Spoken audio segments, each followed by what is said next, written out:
Hello everyone, आज है 28 सितंबर और आज इस वीडियो में हम बात करने जा रहे हैं जियो फाइनेंशियल सर्विसेज के बारे में।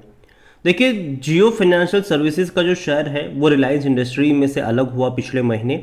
और अलग होने के बाद अगर देखा जाए तो बड़े करेक्शंस दिखाया ज़रूर इसने, लेकिन 200 रुपये का जो लेवल था वहाँ से एक बढ़िया पहिया इसका घूमा ज़रूर था। और जहाँ से तेज़ी जो है वो कह सकते हैं कि इसने दिखाई थी, क्योंकि नीचे के लेवल पर कई बड़े इंस्टीट्यूशंस कह लो, म्यूचुअल फंड्स कह लो, जिन्होंने खरीदारी करी थी। और जब भी कोई बड़े इंस्टीट्यूशन खरीदारी करता है तो भैया वो शॉर्ट टर्म के लिए नहीं आता है, वो लॉन्ग टर्म के लिहाज से आता है। और काफ़ी बड़ी क्वांटिटी खरीदी गई थी उस टाइम पर, तेज़ी बनी। और उसके बाद जब इंडाइसिस से हटने की बारी आई तो लगातार हमें यहाँ पर डिक्लाइन देखने को मिल रहे हैं। लेकिन पिछले एक हफ्ते से अगर आप देखोगे तो ये जो शेयर है वो 227 रुपये के आसपास अटकता हुआ नज़र आ रहा है। बातचीत करेंगे इस वीडियो में कि भैया देखो यहाँ पे एक बेस बन भी रहा है कि नहीं, या और फर्दर डिक्लाइन एक्सपेक्टेड है, लॉन्ग टर्म शॉर्ट टर्म का क्या आउटलुक हो सकता है, वो हम यहाँ पर डिस्कस करेंगे। लेकिन उससे पहले अगर आपने अभी तक चैनल को सब्सक्राइब नहीं किया है तो प्लीज़ अभी इसे सब्सक्राइब कर लीजिए, क्योंकि आगे भी बहुत सारे वीडियोस हैं जो आपको काफ़ी ज़्यादा हेल्प करेंगे। तो देखिए, जियो फाइनेंशियल सर्विस, जैसे कि आप देख सकते हैं कि जैसे ही इसकी लिस्टिंग हुई थी तो एक्सपेक्टेड कर रहा था बाजार कि भैया इसकी जो लिस्टिंग होगी वो 300 रुपये के आसपास होगी, लेकिन ऐसा हुआ नहीं। 262 रुपीज़ के आसपास इसकी लिस्टिंग हुई और लिस्टिंग होते ही लगातार ये गिरता गया, 5% की लोअर सर्किट लगती गई, क्योंकि रिलायंस इंडस्ट्रीज़ बहुत सारे इंडाइसिस का पार्ट थी। और जब ये अलग हुआ तो ये ऑटोमेटिकली उसी इंडाइसिस का पार्ट बन चुका था। लेकिन जब नई कंपनी लिस्ट होती है तो भैया उसको इंडाइसिस से हटना होता है, और जिसके चलते एक सेलिंग प्रेशर देखने को मिला। लेकिन लोअर लेवल से बाइंग आई थी, बड़े इंस्टीट्यूशन ने खरीदारी करी, मोतीलाल ओसवाल के साथ साथ क्वांट म्यूचुअल फंड से लेकर कई सारे बाई करने के लिए आ गए थे यहाँ पर। और बड़ी तेज़ी भी देखी, 255 पे वापस शेयर गया। लेकिन उसके बाद जब इंडाइसिस से हटने की बारी आई, 7-8 तारीख थी आखिरी, और जैसे ही वो हुआ एक डिक्लाइन हमें देखने को मिला। और अभी भी अगर आप देखोगे तो धीरे धीरे ये नीचे की तरफ जाता नज़र आ भी रहा है। 227 का जो लेवल है वहाँ पर मैनेज कर रहा था ये रुकने की, और आज एंड ऑफ द डे अगर वहाँ पर रुक जाता है तो अच्छी बात होगी। यहाँ पर जियो फाइनेंशियल सर्विसेज को लेकर अगर हम देखें तो देखो भैया, मुकेश अंबानी ने जिस किसी सेक्टर में एंट्री करी है ना, डिस्ट्रप्शन करा है उन्होंने। चाहे टेलीकॉम की हम बात करें, चाहे हम रिटेल की बात करें, डिस्ट्रप्शन करा है। और यहाँ पर कुछ ऐसी ही उम्मीदें इस कंपनी से भी है लोगों की। और देखो यहाँ पर जो मार्केट कैप है वो 1,45,000 करोड़ के आसपास का है। अच्छी बात यह है कि डेट टू इक्विटी रेशियो बहुत कम है, 0.01%, जो कि देखा जाए तो काफ़ी अच्छा है। ये फंडामेंटल्स बहुत अच्छे हैं इस कंपनी के, इसमें कोई शक की बात नहीं है। और देखो, दूसरी बड़ी बात जो इस सेक्टर में, इस स्पेस में ज़रूरी होती है वो होते हैं कॉन्टैक्ट्स। ठीक है, कंपनी का बिजनेस क्या है? कंपनी का बिजनेस, जो सबसे बड़ा बिजनेस मुझे लगता है कि इनका बनने वाला है, वो बनने वाला है इनका इंश्योरेंस और असेट मैनेजमेंट। असेट मैनेजमेंट के लिए कॉन्टैक्ट्स आपके ज़रूरी है, ताकि भैया लोग आपको पैसा दे लगाने के लिए, और ये होगा यहाँ पर, इनके पास है वो कॉन्टैक्ट्स।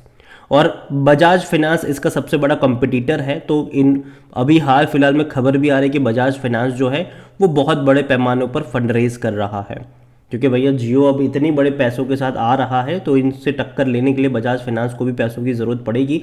तो यहाँ पर जियो अगर हम देखेंगे तो इंश्योरेंस वाले सेगमेंट की भी अगर हम बात करें तो देखो इनके पास डेटा बहुत अच्छा है, टेक भी सही है इनके पास। ठीक है, तो पेनिट्रेट करना इनके लिए ईजी होगा आने वाले टाइम में। इंश्योरेंस वाले सेगमेंट में पेनिट्रेट करना इनके लिए ईजी होगा। अपने जियो वाले नेटवर्क का यूज़ करा जाएगा, रिटेल वाले नेटवर्क का यूज़ करा जाएगा और बिजनेस बढ़ाया जाएगा। इनका मुझे 2 बिजनेस मुझे इनके अच्छे लग रहे हैं अभी के लिए, और वो पहला तो इंश्योरेंस वाला है और दूसरा असेट मैनेजमेंट वाला है, क्योंकि कॉन्टैक्ट्स है, बहुत सारा पैसा मैनेज कर सकते हैं ये आने वाले टाइम में। टीम भी अब तो बन चुकी है, तगड़ी टीम है इनकी। तीसरा जो बिजनेस होगा डिजिटल पेमेंट का, हालांकि उसमें टाइम लगेगा। ठीक है, इसीलिए क्योंकि धीरे धीरे लोग अभी उतना ज़्यादा यूज टू हो रहे हैं, और जियो से यूज टू होंगे कि नहीं वो देखने वाली बात होगी यहाँ पर। कंपनी अगर आप देखोगे तो अब तक इनके नंबर्स बहुत ज़्यादा खराब आपको लगेंगे, क्योंकि अब तक कंपनी फुल फ्लेज में काम नहीं कर रही थी। अभी हाल फिलहाल में अलग होने के बाद भैया इन्होंने पूरा का पूरा नया मैनेजमेंट लेकर आए हैं। ठीक है, तो अभी देखना होगा कि कंपनी के नंबर्स कैसे होंगे। देखो, मैं इसीलिए मुझे लगता है कि कंपनी बेहतर हो सकती है। रीज़न ये है यहाँ पर कि पहले के जो क्वार्टरली नंबर्स थे वो काफ़ी ख़राब लग रहे होंगे आपको, लेकिन अब के जो क्वार्टरली नंबर्स आप देखोगे तो परसेंटेज वाइज ग्रोथ आपको ज़्यादा लगेगा, और ये पूरा मार्केट का मूड चेंज करेगा आने वाले 2-3 क्वार्टर। हालांकि टाइम लगेगा, अभी भी 2-3 क्वार्टर का टाइम लगेगा। जब 2-3 क्वार्टर के नंबर आप देखोगे तब यहाँ पे पर्सपेक्टिव लोगों का चेंज होना शुरू हो जाएगा। और तीसरी बड़ी बात, पहली जो गिरावट की वजह थी इंडाइसिस से हटना, अभी जो तेजी की वजह बनेगी आज से मतलब 3-4 महीने बाद, वो ये हो सकता है कि किसी न किसी इंडाइसिस में इसको जगह मिलना, निफ्टी नेक्स्ट 50 या किसी में भी जगह मिलना। और अगर ऐसा होता है तो अगेन ये एक अच्छी बात होगी, पॉजिटिव चीज़ होगी, और उसका भी असर बाजार पे पड़ेगा। तो देखो यहाँ पर जियो फाइनेंशियल सर्विस आपको टाइम देना पड़ेगा, अभी नई लिस्टिंग है इसकी, थोड़ा बहुत डिक्लाइन यहाँ पर आपको नज़र आ भी रहा होगा, लेकिन नई लिस्टिंग है, मैं मान के चल रहा हूँ कि धीरे धीरे यहाँ पर तेज़ी लौटेगी, क्योंकि पॉजिटिव चीज़ें यहाँ से दिखाने के लिए बहुत ज़्यादा है इनके लिए। जैसे कि पिछले कुछ क्वार्टर के नंबर तो खराब ही थे, लेकिन अब से जो नंबर्स आप देखेंगे वो पूरे के पूरे अलग होंगे, क्योंकि नई टीम, नया सेटअप, ठीक है, और पूरा फुल फ्लेज में काम होगा।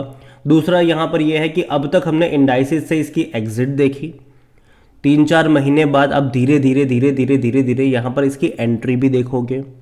तो ये सारी चीज़ें होंगी जो मैं मान के चल रहा हूँ कि जो इसको हेल्प करेगी आने वाले टाइम में। और कहीं ना कहीं खबरें भी रहेगी यहाँ पर फोकस में कि इनके साथ ये हो गया, ये करने वाले, वो करने वाले हैं, जो चीज़ें इसको अच्छी तरह से हेल्प कर सकती है। तो ये पॉजिटिव चीज़ें हैं जो मुझे लगता है कि शायद इसको हेल्प करेगी फ्यूचर में। तो यहाँ पर देखो, मैं ये नहीं कह रहा हूँ कि अभी के अभी जाके खरीदारी कर लो, जी नहीं, क्योंकि बॉटम अभी भी कहाँ पर बनेगा ये कोई नहीं जानता है, ना मैं जानता हूँ ना आप जानते हैं। बॉटम कहाँ पर बनेगा कोई नहीं जानता, क्योंकि अभी नई लिस्टिंग है, तो सपोर्ट भी कहाँ पर है। इनिशियल सपोर्ट 200 रुपये के आसपास ज़रूर है यहाँ पर, ये मैं मान के चल रहा हूँ। तो यहाँ पर अगर आप बाई भी कर रहे हो तो बाय ऑन डिप्स की स्ट्रैटेजी आपको अप्लाई करनी चाहिए किसी भी एक लेवल पर। बहुत सारे शेयर्स खरीद के मत बैठ जाइएगा, धीरे धीरे 7-8% के डिक्लाइन पर धीरे धीरे ऐड करने के मौके हैं। और जो नज़रिया है आपका यहाँ से, वो कम से कम 1-2 साल का यहाँ से होना चाहिए, क्योंकि बीच में खड्डे रहेंगे यहाँ पर, ठीक है, थोड़े बहुत आपको देखने को मिलेगा। यहाँ से अभी और कितना नीचे जाएगा ये कहना मुश्किल है, लेकिन 200 रुपये के आसपास एक सपोर्ट नज़र आ रहा है, इनिशियल सपोर्ट नज़र आ रहा है। तो मैं यही कहूँगा कि बाय ऑन डिप्स आप कर सकते हो, 7-8% के डिक्लाइन पर धीरे धीरे ऐड करो, लेकिन आपको जो नज़रिया है, जैसे कि मैंने कहा, लॉन्ग टर्म का होना चाहिए, कम से कम 1 साल का तो होना चाहिए, क्योंकि जो खबरें हैं, अच्छी खबरें हैं, वो मैं मान के चल रहा हूँ कि यहाँ से 2-3 महीने बाद आपको देखने को मिल सकती है। तो वो उतना इंतज़ार आपको करना पड़ेगा, फिर बाद में धीरे धीरे आप ये जो है वो तेज़ी पकड़ता नजर आएगा। तो ये तो हुई जियो फाइनेंशियल्स की बात, ठीक है, नज़र रखिएगा इस कंपनी के ऊपर। इसके अलावा एनालिसिस के लिए जिस पोर्टल का मैं इस्तेमाल कर रहा हूँ, ट्रेड ब्रेगिंस, अगर आप भी इसको यूज़ करना चाहते हैं तो लिंक मैं आपको डिस्क्रिप्शन में दे दूंगा। और अगर आप मेरा कूपन कोड HSA20 का इस्तेमाल करोगे तो आपको 20% का डिस्काउंट भी मिल जाएगा। कई सारे बेहतरीन फीचर्स है यहाँ पर, जिनमें से एक है कि जो बड़े बड़े इन्वेस्टर्स हैं वो क्या खरीद रहे हैं, उनका पूरा पोर्टफोलियो आपको यहाँ पर मिल जाएगा, वो भी क्वार्टर ऑन क्वार्टर अपडेट के साथ। ये वो लोग हैं जो शेयर बाजार में बड़ा गेम खेलते हैं, ये वो लोग हैं जिनके पोर्टफोलियो में आपको स्मॉल के मिड के भर भर के देखने को मिल जाते हैं, ये वो है जिनके पोर्टफोलियो में कई बार पेनी स्टॉक्स भी होते हैं। तो देर किस बात की है, लिंक डिस्क्रिप्शन में है, कूपन कोड का फायदा उठाना भूलिएगा नहीं। वीडियो को यहीं पे एंड करूंगा, पसंद आया हो तो लाइक करो, शेयर करें, चैनल में अगर पहली बार हैं तो प्लीज़ सब्सक्राइब करें। और जियो फाइनेंशियल सर्विस लिमिटेड के बारे में आप क्या सोचते हैं वो भी आप मुझे कमेंट में लिख कर बता सकते हैं। Thank you.